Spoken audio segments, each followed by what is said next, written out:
મહત્વના સમાચારની વાત કરીએ તો એસ જયશંકર રાજ્યસભા માટે ફોર્મ ભરવા ગયા છે। રાજ્યસભામાં ઉમેદવારી માટે તેઓ ફોર્મ ભરવા ગયા છે। ઉલ્લેખનીય છે કે 3 બેઠકો પર ચૂંટણી થવાની છે અને તેમાં એસ જયશંકર એવા ઉમેદવાર છે કે જે ફરીવાર રિપીટ થશે, ત્યારે તેઓ ફોર્મ ભરવા માટે ગયા છે। અને મહત્વની વાત એ છે કે જે સમય હોય છે, ખાસ મહત્વનો 12:39 એ ખૂબ જ મહત્વનો સમય હોય છે। તે સમયે ફોર્મ ભરવા જવાનું મહત્વ પણ ઘણા સમયથી જોવા મળે છે। વિદેશ મંત્રી એસ જયશંકરે ફોર્મ ભર્યું। વિદેશ મંત્રી એસ જયશંકરે ઉમેદવારી નોંધાવી છે અને તેમણે ફરીવાર રાજ્યસભાના સાંસદ તરીકે ફોર્મ ભર્યું છે। મહત્વની વાત એ છે કે આ વખતે કોંગ્રેસ એક પણ ઉમેદવાર ઉભા નથી રાખવાના, જેના કારણે 3 જે ઉમેદવાર ફોર્મ ભરશે, જેમાંથી આજે એસ જયશંકરે ફોર્મ ભર્યું છે, તેઓ બિનહરીફ આજે ઇલેક્શન છે તે જીતી જશે। ત્યારે વિદેશ મંત્રી એસ જયશંકરે રાજ્યસભાની ચૂંટણી માટે ઉમેદવારી નોંધાવી છે અને તેમણે ફોર્મ ભરીને આપી દીધું છે। તો 12:39 શુભ મુહૂર્ત પર તેમણે ફોર્મ ભર્યું છે। રાજ્યસભાની ચૂંટણી માટે તેમણે ઉમેદવારી નોંધાવી છે।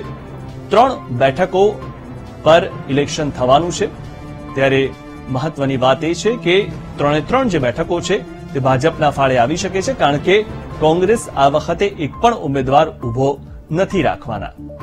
તો 3 જે ભાજપના ઉમેદવાર હશે તે બિનહરીફ જીતી જશે। આ વિશે વધુ માહિતી મેળવી અમારા સંવાદદાતા ગૌતમ શ્રીમાળી પાસેથી। ગૌતમ, જે 3 બેઠકો પર ઉમેદવારી નોંધાવાની છે તેમાં એસ જયશંકરે ફોર્મ ભર્યું છે અને કેટલાય સમયથી એ વાતો હતી કે એસ જયશંકર રિપીટ થઈ શકે અને તે હવે રિપીટ થઈ રહ્યા છે। બાકીના 2 ઉમેદવારો કોણ હશે એ માલુમ પડ્યું છે?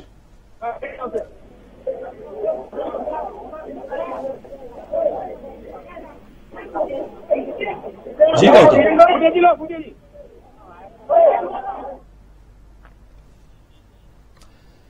તો વિદેશ મંત્રી એસ જયશંકરે ઉમેદવારી નોંધાવી છે અને ફરીવાર તેઓ રિપીટ થઈ રહ્યા છે। ત્યારે મહત્વની વાત એ છે કે 3 જે ઉમેદવારો ફોર્મ ભરવાના છે તેમાંથી વિદેશ મંત્રી એસ જયશંકરે ઉમેદવારી નોંધાવી દીધી છે અને તેઓ બિનહરીફ ચૂંટાઈ આવશે, કારણ કે કોંગ્રેસ કોઈ પણ ઉમેદવાર ઉભા નથી રાખવાની, તેમનું સંખ્યાબળ ઓછું હોવાના કારણે।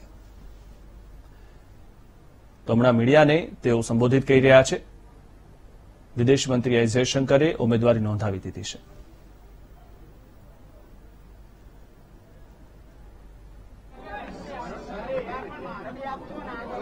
शुरू करो। हाँ, अच्छा, हाँ,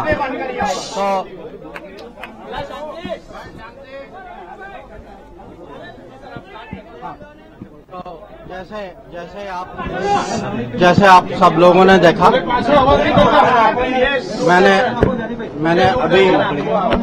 मैंने अभी फॉर्म भरा है कि गुजरात की ओर से राज्यसभा में प्रतिनिधित्व के कारण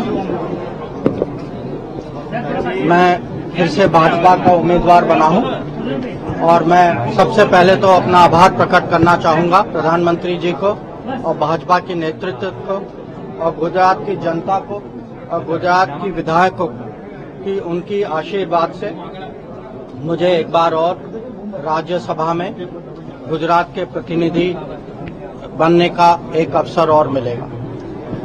4 साल पहले मैं गुजरात की ओर से मैं राज्यसभा में उनके संसद का सदस्य बनके मुझे ये गौरव प्राप्त हुआ। और आपने देखा होगा कि पिछले 4 साल जो परिवर्तन जो देश में मोदी जी के नेतृत्व में हुआ है और खासकर जो विदेश नीति में जो हुआ है, उसमें मुझे जुड़ने का अवसर मिला। मुझे आशा है, अपेक्षा है कि आगे भी जो देश में जो प्रगति जो होगी, जो मोदी जी के नेतृत्व में जो प्रगति होगी, उसमें कुछ मेरी ओर से कुछ योगदान भी हो, वो भी मैं चाहूँगा।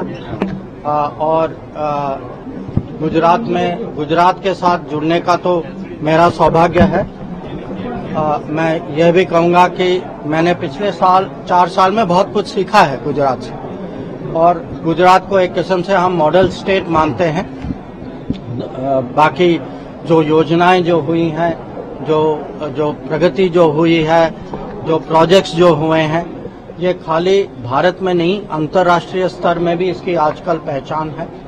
तो एक बार और मैं आभार प्रकट करना चाहूँगा कि मुझे एक अवसर और मिला है और मैं जो विधायकों की जो समर्थन जो है और जो उनका जो उत्साह जो है, इसके लिए मैं सचमुच मेरी ओर से मैं अपनी कृतज्ञता में प्रकट करता हूं। विदेश नीति के संदर्भ में पड़ोसी मुल्क के साथ की नीति को किस तरीके से आप पड़ोसी मुल्कों के साथ ज्यादातर पिछले 9 साल में, क्योंकि आप जानते हैं कि कुछ ही पिछले हफ्तों में जो 9 साल की जो उपलब्धियां जो हैं, इसके बारे में हम पूरे देश को परिचय कर चुके हैं। अब पड़ोस में ओवरऑल मैं कहूंगा कि बहुत ही प्रगति हुई है। अगर आप नेपाल की ओर देखें या भूटान या बांग्लादेश या श्रीलंका, हर जगह हमारा व्यापार बढ़ा है, कनेक्टिविटी बढ़ी है, हमारे रिश्ते अच्छे हुए हैं। सुरक्षा के परिप्रेक्ष्य से भी अगर आप देखें तो देश की सुरक्षा जो है वो बढ़ी है। पर यह भी है कि एक पड़ोसी देश है जहां आतंकवाद का पहले से चुनौती था, उस चुनौती को हम बड़ी दृढ़ता से उसका मुकाबला कर रहे हैं। और मुझे विश्वास है कि मोदी सरकार जो है देश को हर समय सुरक्षित रख पाएगी और जो ओवरऑल मैं कहूंगा कि पड़ोस में काफी सुधार आई। थैंक यू, धन्यवाद।